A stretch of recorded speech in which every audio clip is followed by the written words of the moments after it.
اعوذ باللہ من الشیطان الرجیم بسم اللہ الرحمن الرحیم من عمل صالحا من ذکر او انثى وهو مؤمن فلنحيينه حیاة طیبة ولنجزینهم اجرهم بأحسن ما كانوا يعملون۔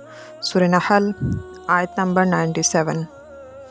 جو کوئی بھی نیک کام کرے، خواہ مرد ہو یا عورت، بشرط یہ وہ مومن ہو، ہم دنیا میں ایسے پاکیزہ زندگی بسر کرائیں گے اور آخرت میں ایسے لوگوں کو ان کے اجر ان کے بہترین اعمال کے مطابق دیے جائیں گے۔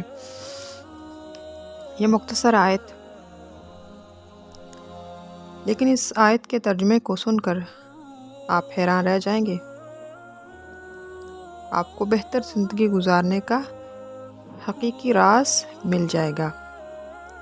الفاظ بہت مختصر ہیں، مگر ایک ایک لفظ میں انسان کی ہدایت، فلاح اور زندگی کی ترقی، بلندی کے عجیب موتی ہاتھ آ جائیں گے۔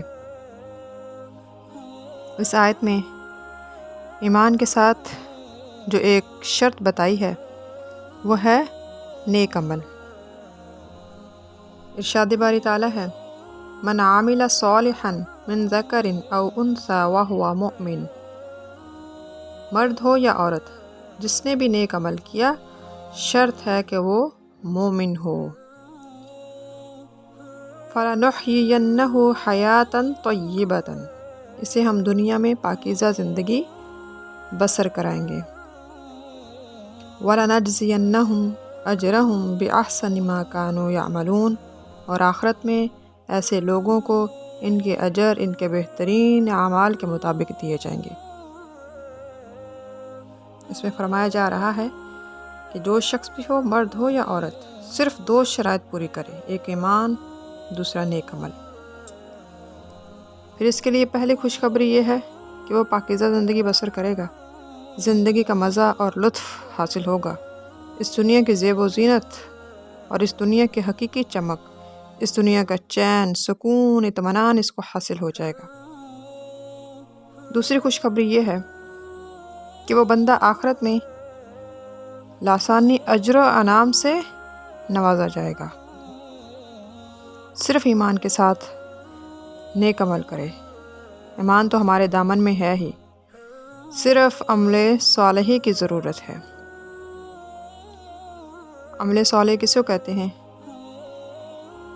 اس کے لیے دو شرائط ہیں۔ نمبر ایک، جو کام بھی کیا جائے محض اللہ کی رضا کے لیے۔ نمبر دو، جو کام بھی کیا جائے آپ صلی اللہ علیہ وآلہ وسلم کی سنت اور طریقے کے مطابق کیا جائے۔ شیطان اور نفس ہمیں یہی پٹی پڑھاتا ہے کہ زندگی کا مزہ دولت میں ہے، زندگی کا اطمینان ظاہری زیب و زینت میں ہے، زندگی کا لطف حرام کمائی میں ہے، زندگی کا آرام، سکون دوسروں کے حقوق چھیننے میں ہے، زندگی کی خوشی ظلم زیادتی کرنے میں ہے۔ زندگی میں تو بس یہ ہے کہ بہترین گھر ہو، خوبصورت بیوی ہو، سواری کے لیے بہترین کار ہو، دنیا پر روب ہو، مزہ اڑانے کے لیے، عیش و آرام کے لیے، کھانے پینے کے لیے۔ رہی آخرت کی بات، وہ تو بعد کا معاملہ ہے، پہلے یہ دنیا تو بہتر بنائیں۔ یہ ہے شیطان اور نفس کا مشورہ۔ اب اللہ تعالیٰ کیا حکم دیتے ہیں؟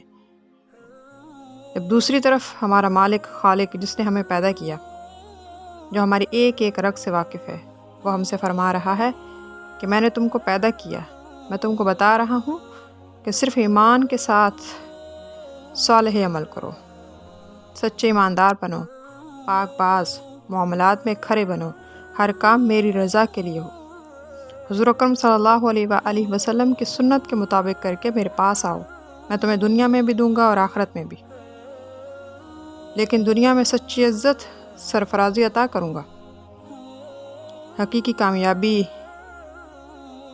قدر و منزلت سے نواز دوں گا، دنیا کی زیب و زینت، دنیا کی چمک دمک، دنیا کا لطف مزہ تمہارے مقدر بنا دوں گا، اگرچہ تم بوریا نشیں ہو۔ لیکن تمہارے پاس ایمان اور صالح عمل ہوتے ہوئے میں تمہارے دل کو وہ اطمینان اور سکون عطا کروں گا جس کا کوئی ادنا سا حصہ بھی محلوں میں رہنے والے، آرام دہ گاڑیوں میں سفر کرنے والوں، ہیلی کاپٹر میں سفر کرنے والوں کو نصیب نہیں ہوگا۔ اسی طرح سے ایک واقعہ ہے، حضرت عمر فاروق رضی اللہ تعالی عنہ کا، تاریخ گواہ ہے، قیصر روم کا سفیر جب ہدیہ اور تحفے لے کر مدینہ پہنچا تو لوگوں سے دریافت کیا کہ امیر المؤمنین عمر فاروق کا محل کہاں ہے؟ قوم نے کہا ہمارے بادشاہ کے پاس کوئی محل نہیں، ہمارے بادشاہ کی جان پاک ہے، اس کا تعلق صرف اللہ تعالیٰ سے ہے، اللہ تعالیٰ کے قریب ہے۔ قوم نے کہا امیر المؤمنین حضرت عمر فاروق رضی اللہ تعالی عنہ مدینے کے قبرستان میں ملیں گے۔ قبرستان جا کر قیصر روم کے سفیر نے دیکھا کہ عمر فاروق رضی اللہ تعالی عنہ قمیض اتارے ہوئے ہیں، صرف تہ بند پہنے ہوئے ہیں، زمین پر سو رہے ہیں، نہ تخت ہے نہ تاج ہے، نہ فوج ہے نہ لشکر ہے، مگر ان کے چہرے پر نظر پڑتے ہی سفیر جو تھا وہ کانپنے لگا اور دل میں کہنے لگا میں نے بڑے بڑے بادشاہوں کو دیکھا، بہت عرصہ ان کے پاس رہا، ان کے ساتھ کام کیا، لیکن مجھے کبھی کسی بادشاہ سے اتنا خوف نہیں آیا جتنا مجھے آج عمر فاروق رضی اللہ تعالی عنہ کو دیکھ کے آ رہا ہے۔ کچھ بھی نہیں ہے ان کے پاس، جسم پہ ایک کپڑا تک نہیں ہے، لیکن ہیبت دیکھیں، یہ ہیبت اللہ کی ہیبت،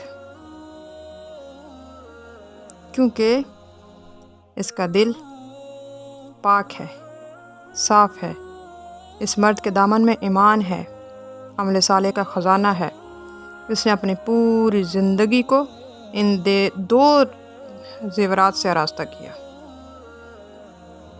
حضرت عمر رضی اللہ تعالی عنہ کے رعب، ایمان اور عمل صالح کو دیکھ کر یہ حیران رہ جاتا ہے اور خدمت میں عرض کرتا ہے کہ مجھے بھی کلمہ پڑھاؤ، اور وہ شخص کلمہ پڑھتا ہے، مسلمان ہو جاتا ہے۔ سبحان اللہ، یہ حقیقی عزت، رعب، اتنا بڑا سکون محض ایمان اور اب عمل صالح میں ہے۔ جہاں تک آخرت کا تعلق ہے تو اس آیت کے دوسرے حصے میں فرمایا ہے وَلَنَجْزِيَنَّهُمْ أَجْرَهُمْ بِأَحْسَنِ مَا كَانُوا يَعْمَلُونَ، اور آخرت میں ایسے لوگوں کو ان کے اجر ان کے بہترین اعمال کے مطابق دیے جائیں گے، یعنی آخرت کے انعام و اکرام، آخرت میں اللہ تعالیٰ کی زیارت اور جنت، بلکہ یہ کہوں گی کہ آخرت تو ہے ہی نیک لوگوں کے لیے، وہاں نیک اور صالح بندوں کی اللہ رب العزت عزت کے ساتھ مہمان نوازی کرے گا، اور وہ کچھ صالح بندوں کے لیے جو کچھ تیار کیا گیا ہے تو وہ تو ان کے وہم و گمان میں بھی نہیں ہوگا۔ اسی طرح سے ایک حدیث میں ہے قال رسول اللہ صلی اللہ علیہ وآلہ وسلم قال اللہ تعالی اعددت لعبادی الصالحین ما لا عین رأت ولا اذن سمعت ولا خطر على قلب بشر، متفق علیہ۔ آپ صلی اللہ علیہ وآلہ وسلم نے فرمایا کہ اللہ تعالیٰ کا فرمان ہے کہ میں نے اپنے بندوں کے لیے ایسی نعمتیں تیار کی ہیں جنہیں نہ کسی آنکھ نے دیکھا ہے، نہ کسی کان نے سنا ہے، اور نہ فرد بشر کے دل میں اس کا خیال آیا ہے۔ موت اور زندگی کو پیدا ہی اسی لیے کیا گیا ہے کہ ہم میں سے کون ہے جو نیک عمل کرے۔